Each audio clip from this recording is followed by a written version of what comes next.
Movie के start में हमें एक सेलेस्टियल दिखाया जाता है और इनको आसमानी एलियंस भी कहा जाता था और इनका नाम एरिशियम था, जिसने सबसे पहले सन को बनाया और फिर यूनिवर्स को बनाया, जहाँ से लाइट शुरू हुई और हमारी अर्थ ग्रो कर गई। लेकिन तभी डीप स्पेस से कुछ अजीब किस्म के डिवियंस निकल कर आए, जिन्हें अजीब क्रिएचर्स भी कहा जाता था, जो अर्थ पर आकर इंसानों और जानवरों को खाकर अपना पेट भरा करते थे। इस मूवी में हमें सबसे पहले 7000 साल पहले का सीन दिखाया जाता है। यहाँ पर हम कुछ प्राचीन लोगों को देखते हैं जो मछलियाँ पकड़ रहे थे। तभी उन पर वही अजीब किस्म का क्रिएचर पानी से निकलकर अटैक कर देता है। वो डेविड इंसानों का शिकार किया करते थे, अब वो उस आदमी को खाकर उस बच्चे की तरफ बढ़ता है। तभी वहाँ पर एक इटर्नल अर्थ पर आ जाता है, जिसको एरिशियम ने अर्थ पर भेजा था ताकि वो अर्थ पर जाकर लोगों को इन डेविएंट से बचा सके। इक्रिस एक बहुत ही पावरफुल इटर्नल था। वो अपनी आंखों से लेजर लाइट निकालकर इन अजीब क्रिएचर्स को मार सकता था और साथ ही वो हवा में भी उड़ सकता था। अब इक्रिस वहाँ पर जब एक क्रिएचर को मारता है, तभी वहाँ पर और भी बहुत सारे क्रिएचर्स आ जाते हैं। फिर वहाँ अर्थ पर सभी इटर्नल्स आ जाते हैं और वो सभी उन अजीब क्रिएचर्स को मार देते हैं।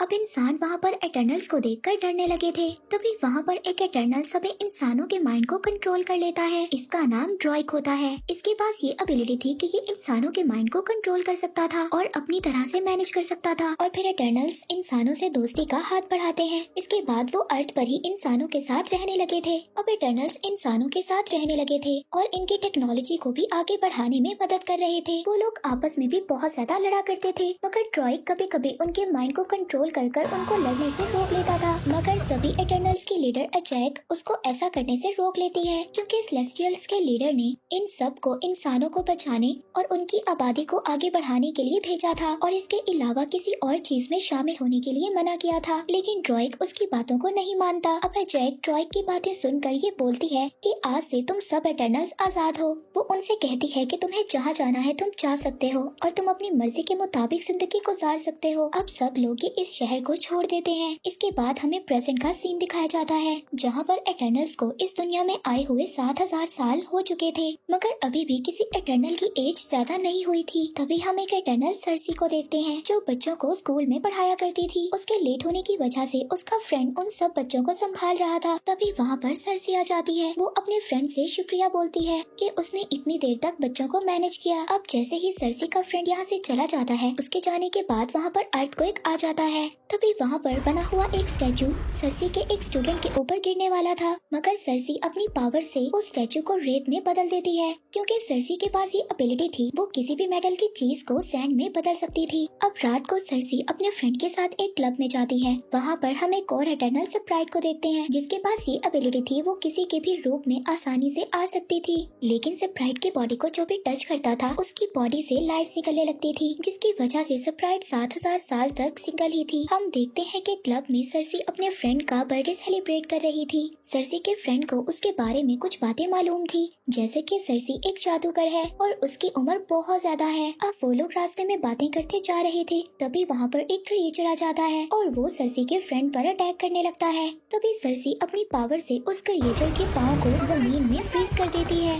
सर्सी का फ्रेंड उससे पूछता है कि मुझे बताओ ये क्या है। सर्सी उसे बताती है कि ये क्रिएचर्स हैं। उसका फ्रेंड सर्सी को बताता है कि ये क्रिएचर्स 2000 साल पहले खत्म हो गए थे, फिर ये कहाँ से बच गया।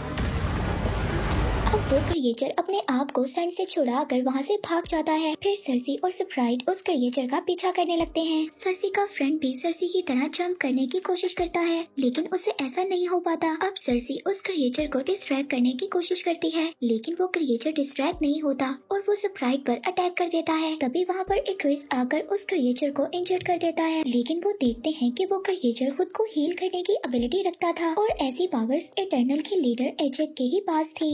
क्रिस वापस से उस क्रिएचर पर अटैक करता है, लेकिन वो क्रिएचर वहाँ से भाग जाता है। अब यहाँ पर हमें ये भी पता चलता है कि इक्रिस ने सर्सी से 5000 साल पहले शादी की थी और फिर 2000 साल पहले इक्रिस सर्सी को छोड़कर चला भी गया था। सर्सी अपने फ्रेंड से ये कहती है कि अब मुझे जाना होगा, मेरी कुछ लोगों को हेल्प की जरूरत है। लेकिन उसका फ्रेंड उसको कहता है कि अगर तुम कोई सुपर हीरो हो तो अर्थ पर इतनी ज्यादा प्रॉब्लम्स आई, उस वक्त तुम कहाँ थे। सर्सी उसको कहती है कि हमें अर्थ पर सिर्फ क्रिएचर्स को मारने के लिए भेजा गया है और हमें कोई और काम करने की इजाजत नहीं दी गई थी सिवाय इस आबादी को बढ़ाने और अर्थ पर लोगों की टेक्नोलॉजी को इंक्रीज करने में। तीनों एजेक से मिलने जाते हैं ताकि वो जाकर अपने लीडर को बता सके कि क्रिएचर्स दोबारा से अर्थ पर आ गए हैं और इस बार वो बहुत ज्यादा पावरफुल हैं। और जब वो एजेक के पास पहुंचते हैं तो उनको पता चलता है कि एजेक मर चुकी है और ये अर्थ पर पहली बार हुआ था कि किसी एटर्नल की डेथ हुई थी। वो लोग समझ आते हैं कि एजेक को उसी क्रिएचर ने मारा है जिसने पहले भी उन लोगों पर अटैक किया था और उस क्रिएचर ने एजेक को मारकर उसकी सारी पावर्स ले ली हैं। हम देखते हैं कि एजेक के गले से एक पावरफुल स्टोन निकलता है और वो स्टोन सर्सी की बॉडी के अंदर चला जाता है,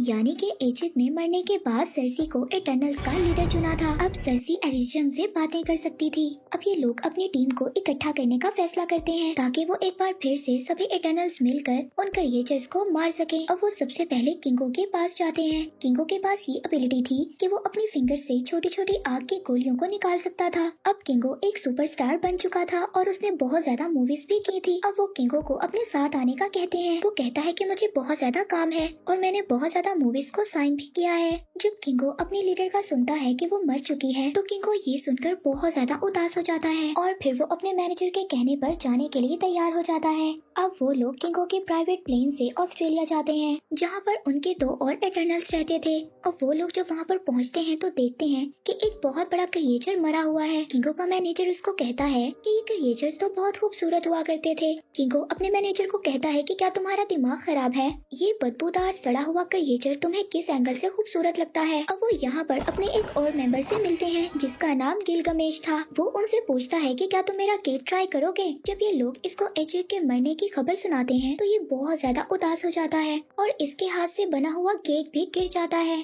फिर वो लोग अपनी एक और मेंबर ठीना के पास जाते हैं जो एक दरख्त के नीचे बैठी कुछ ड्राइंग कर रही थी। दरअसल ठीना को एक दौरा पड़ता था और जब उसको ऐसा होता था तो वो किसी पर भी अटैक कर देती थी और 7000 साल से गिलगमेश ही ठीना के साथ रहता था और ठीना के पास ऐसी एबिलिटी थी कि वो अपने हाथों से एक पावरफुल वेपन निकालकर अटैक कर सकती थी। और जब ठीना उन पर अटैक करने लगती है तो स्प्राइट वहाँ के माहौल को चेंज कर देती है और उसको ये बात याद दिलवाने की कोशिश करती है कि वो कौन लोग हैं और उनका मकसद क्या है। फिर जब गिलगमेश टीना को समझाता है तो वो नॉर्मल हो जाती है। इसके बाद फिर सब लोग मिलकर वहाँ पर खाना खाते हैं। फिर सरसी उठकर वहाँ पर उस जगह पर जाती है जहाँ पर टीना बैठी ड्राइंग कर रही थी। वो उसकी ड्राइंग को देखती है और अपने लीडर से कांटेक्ट करने की कोशिश करती है और फिर उसकी सोल अपने किंग लीडर के पास पहुँच जाती है। वो वहाँ जाकर अपने किंग लीडर को बताती है कि क्रिएचर्स दोबारा अर्थ पर आ गए हैं और उन्होंने एजेक को मारकर उसकी ताकत को भी चुरा लिया है और अर्थ पर भी बहुत ज्यादा चीजें अजीब हो रही हैं।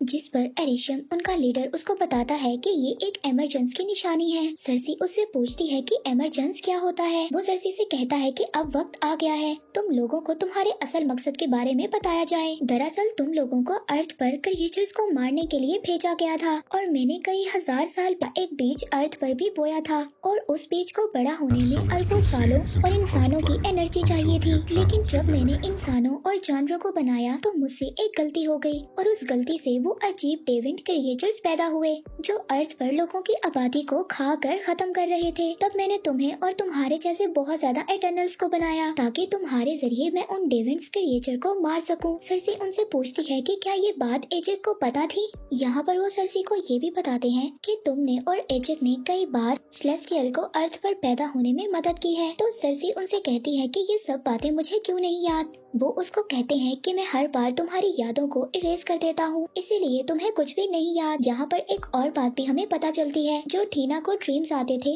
वो उसकी पुरानी यादें थी जो अभी तक मुकम्मल तौर पर इरेज नहीं हुई थी। अब सरसी दोबारा अर्थ पर आ जाती है और ये सब बातें अपने बाकी टीम मेंबर्स को भी बताती है। ये बातें सुनकर वो सभी लोग शॉक्ड हो जाते हैं। सरसी उन सब से कहती है कि हमें इंसानों को बचाना होगा और इस इमरजेंसी को होने से रोकना होगा, नहीं तो इसकी वजह से सारे इंसान मारे जाएंगे। तभी इक्रिस कहता है कि हमें बाकी लोगों को भी ढूंढने जाना होगा और फिर सब लोग जब हम मिल जाएंगे तो ये फैसला करेंगे कि हमें आगे क्या करना होगा। अब वो लोग अमेज़न के जंगलों में जाते हैं जहाँ पर ड्रूइग रहता था। अब वो जाकर ड्रूइग को सारी बातें बताते हैं मगर ड्रूइग उनके साथ जाने के लिए तैयार नहीं था। अब वहाँ पर बहुत सारे क्रिएचर्स उन पर अटैक कर देते हैं। वहाँ पर किंगो अपनी एबिलिटी से अपनी फिंगर से फायर करता है। स्प्राइट किंगो के मैनेजर को बचाने की कोशिश करती है। अभी क्रिस वहाँ पर एक क्रिएचर से मुकाबला करता है। तभी वो क्रिएचर एक्रिस को नीचे गिरा देता है और उसकी पावर्स लेने की कोशिश करता है, लेकिन वहाँ पर तभी गिलगमेश आ जाता है और अपने हाथों से एक जोरदार पंच मारता है। गिलगमेश के पास ये एबिलिटी थी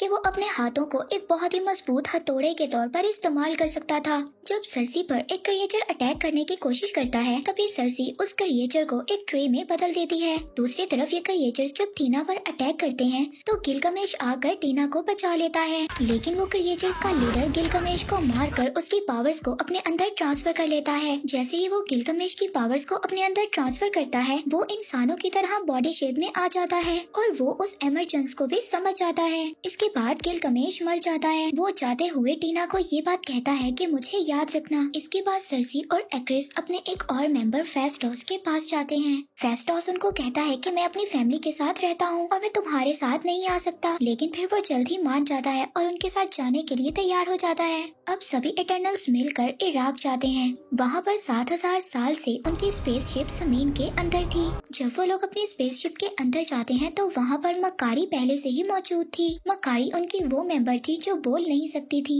लेकिन बिजली से ज्यादा तेज दौड़ सकती थी। फिर फेस्टोस वहाँ पर एक ऐसी टेक्नोलॉजी बनाता है जो सभी इटर्नल्स अपनी पावर्स को यूज कर उस इमरजेंसी को रोक सके। वो उनको कहता है कि अगर क्रिएचर्स हमारी पावर्स को यूज कर सकते हैं तो हम भी सभी अपनी पावर्स को इकट्ठे इस्तेमाल कर सकते हैं। फेस्टोस के पास ये एबिलिटी थी। वो एक बहुत ही ज़हीन इंजीनियर था जिसने इंसानों की टेक्नोलॉजी को आगे बढ़ाने में मदद की थी। अब वहाँ पर सरसी ने जो लॉकेट में स्टोन पहना हुआ था वो चमकने लगता है। इस बात से सरसी को एहसास होता है कि एमरजेंस होने वाला है। फेस्टोस मक्कारी से कहता है कि तुम जाकर पता करो कि एमरजेंस कहाँ पर होने वाला है। अब मक्कारी पूरे अर्थ पर घूमकर एमरजेंस का पता लगा लेती है कि एमरजेंस कहाँ पर है। तभी वहाँ पर एक्रिस फेस्टोस की टेक्नोलॉजी मशीन को तोड़ देता है। इससे ये बात पता चलती है कि एक्रिस ने ही एजेक को मारा था। एजेक भी यही चाहती थी कि ये एमरजेंस रुक जाए, क्योंकि वो भी इंसानों को पसंद करने लगी थी।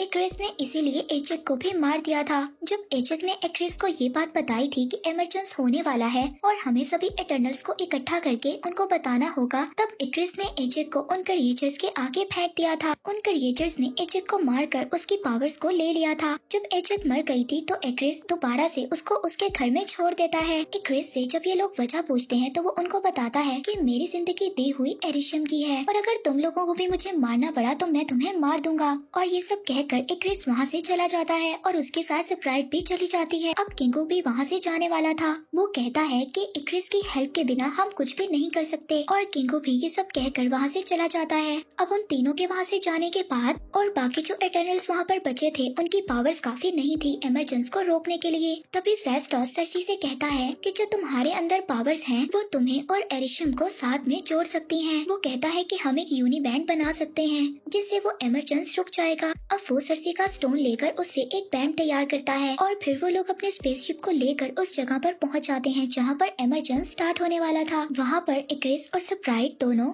एमरजेंस को होते हुए देख रहे थे। तभी वहां पर बाकी इटर्नल्स भी आ जाते हैं उस एमरजेंस को रोकने के लिए। उस एमरजेंस से एक बहुत ही बड़ा सेलेस्टियल जो दुनिया के लिए बहुत ज्यादा खतरनाक था निकलने वाला था। अब वो लोग वहाँ पर अपने अपने बैंड को कनेक्ट करते हैं ताकि वो अपने पावर्स को यूज कर उस एमरजेंस को रोक सके। वहाँ पर एक्रिस ड्रूइग को उठाकर पीछे फेंक देता है। ये सब देखकर मक्कारी बहुत ज्यादा चीखती चिल्लाती है और वो एक्रिस को इतना ज्यादा मारती है कि एक्रिस ने 7000 साल में इतनी ज्यादा मार नहीं खाई होगी। वहाँ पर सरसी फेस्टोस से कहती है कि मैं इस एमरजेंस को अकेले रोकने की कोशिश करती हूँ। फेस्टोस कहता है ठीक है, तुम इसे रोकने की कोशिश करो, हम एक्रिस को रोकने की कोशिश करते हैं। अब बाकी के इटर्नल्स एक्रिस के साथ मुकाबला करते हैं। अब वहाँ पर क्रिएचर्स का लीडर भी आ जाता है। मक्कारी उसके इर्द गिर्द एक बहुत ही बड़ा सर्कल बना देती है, लेकिन वो मक्कारी को पकड़ लेता है और उसकी पावर्स लेने की कोशिश करता है। तभी फेस्टोस उस पर अटैक करता है जिससे वो क्रिएचर मक्कारी को दूर फेंक देता है और खुद पहाड़ों के अंदर एक गुफा में जाकर गिर जाता है।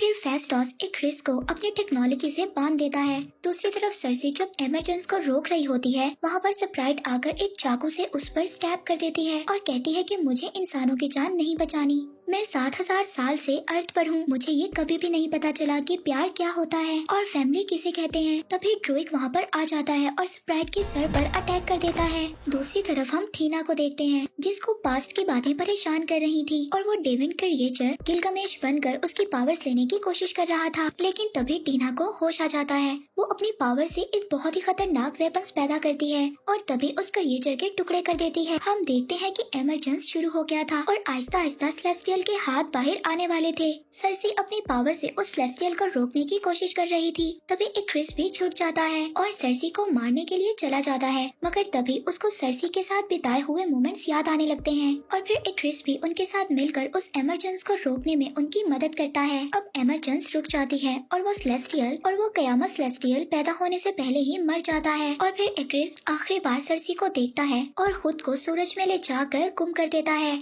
दूसरी तरफ मकारी जब ड्रोइक को देखती है तो वो बहुत ज्यादा खुश होती है और उसको गले लगा लेती है। दूसरी तरफ सरसी स्प्राइट से कहती है कि अभी भी सेलेस्टियल्स की पावर मेरे अंदर मौजूद है। अगर तुम चाहो तो मैं तुम्हें ठीक कर सकती हूँ, लेकिन फिर तुम इंसान बन जाओगी और एक दिन मर जाओगी। जिस पर स्प्राइट कहती है कि हाँ मैं तैयार हूँ। इसके बाद वो लोग फेस्टॉस के घर डिनर करने जाते हैं और अब स्प्राइट स्कूल में एडमिशन ले लेती है। इसके बाद सरसी अपने फ्रेंड से मिलती है। वो उसको कहता है कि मैं तुम्हें कब से बताना चाह रहा हूँ, मैं इस अर्थ का नहीं हूँ। तभी आसमान पर एक पोर्टल ओपन होता है। एरिशम सरसी के साथ साथ बाकी एटर्नल्स को अपने पास वापस बुला लेते हैं और कहते हैं कि तुमने इंसानों को बचाने के लिए सेलेस्टियल का कत्ल किया है, लेकिन अभी मैं तुम्हें माफ कर रहा हूँ और अब मैं चाह रहा हूँ जब मैं वापस आऊंगा तब मैं अपना फैसला सुनाऊंगा कि तुम लोगों के साथ क्या करना है। और इसी के साथ ही मूवी यहीं पर एंड हो जाती है।